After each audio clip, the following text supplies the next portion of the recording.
I wish, those days are long gone. Okay, Mike?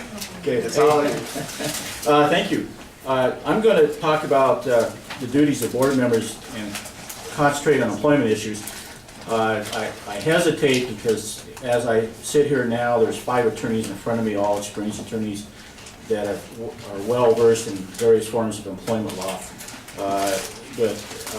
As background information, I've represented Wyoming Protection and Advocacy, which is a disability rights organization since the late 1980s. At one time, we sued the state of Wyoming and decentralized Wyoming State Training School, and so I've been working with P&A since middle to late 1980s. And from my experience with P&A as a nonprofit entity, we've learned a lot about boards and entities that get federal money. So I put together an outline, and it's just sort of a bare bones outline, and I'll cover some things with respect to that in more detail. I provided 10 basic responsibilities of nonprofit boards, and this comes from Mr. Ingram, and it just outlines those things that board members should be responsible for. And you can read that at your own leisure, and we'll touch on some of these issues as we talk. And the first one to cover is there's two pieces of legislation that the board should be aware of. The first one is Wyoming Nonprofit Corporation Act, and the other is the Federal Volunteer Protection Act. Now, the Federal Volunteer Protection Act generally says that board members, and you all being board members, have qualified immunity. You're not liable for actions of the board or the entity that you represent. There are exceptions, and the exceptions are crime of violence. Let's say Mr. Spate beat up Mackenzie.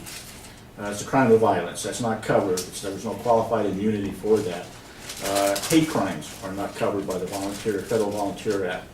Sexual offenses, as defined by state law, are not covered by the Federal Volunteer Act. Now, those are covered by state law, so sexual discrimination, per se, is not a sexual offense covered by Wyoming law. However, it is a violation of federal or state civil rights, those kinds of issues, and that is an exception as well to the Federal Volunteer Act, and that is also an exception. The last exception, basically, general, is, and for some reason, of all these exceptions, this one always sort of amazes me, is that if a board member is under the influence of alcohol at the time that board member commits an offense, it's not, to me, that's sort of a weird inclusion of why that's an exception. All states except one belong, or you can accept out of the Federal Volunteer Act. As far as I can tell, Wyoming's never accepted out of the Volunteer Act. Wyoming does have the Wyoming Nonprofit Corporation Act. Now, the Wyoming Nonprofit Corporation Act is modeled after the ABA 1988 Model Act. I should tell you that even though it says the ABA Model Act of 1988, the ABA itself never adopted it. I'm talking about the House of Delegates. The ABA, as many people know, has a House of Delegates which adopts positions.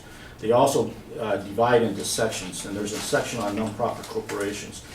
The section on nonprofit corporations appointed a task force to look at nonprofit corporations. This task force was comprised mostly of lawyers and individuals from universities. Not a single person from a nonprofit was on this task force. So the task force came up with this Model Act.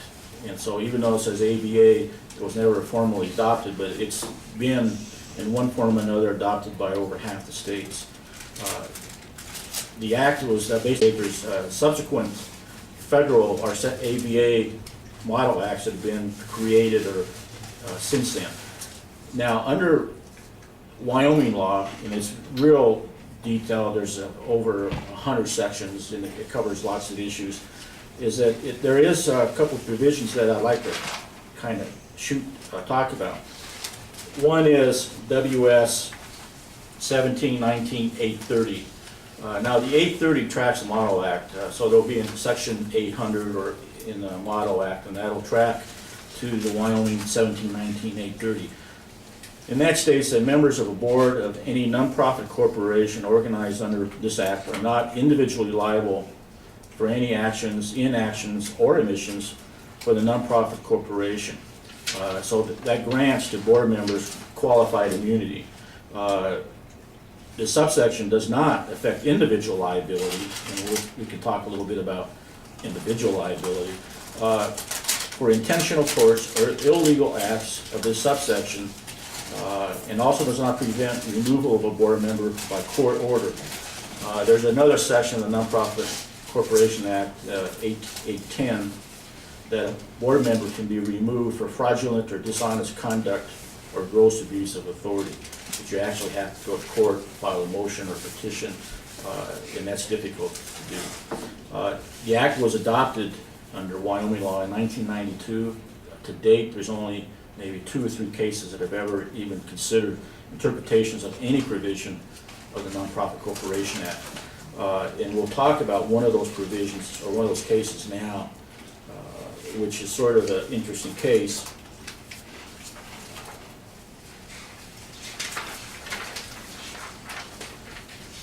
The first one is, it's a case involving, I'll get it here. This case is interesting because I know the parties, but it's it's Andrews versus Southwest Wyoming Rehabilitation Center in Rock Springs. And the employee, his name was Andrews, was terminated by the director of the entity, and her name was Catherine Thorne Dalton. And he said that he had a special relationship with the board, and he was wrongfully terminated because he was going to accuse the director of misusing funds, wasting funds, fraud, and those things, and she fired him. And he brought an action against Southwest. And this literally is the only state case that interprets Nonprofit Corporation Act. As background information, Southwest at that time it had been incorporated in 1975. It had revenues of over $4 million. It's an entity like Magic Cities in Cheyenne, Mountain West Regional in Evanston, Nowcat and Casper. It's a developmental disabilities community program, and it would get money from the state and federal government for waivers, for Medicaid, Medicare, those kind of things. They had 145 employees, and I can tell you from my own experience, Catherine Thorne Dalton ran this as sort of an empire, and we'll talk about that. But anyway, he sued Catherine Thorne Dalton. They went to court, and the Supreme, and it was, it's trial court, it was on a summary judgment. He lost, he appealed, and so they talked about what's an implied contract.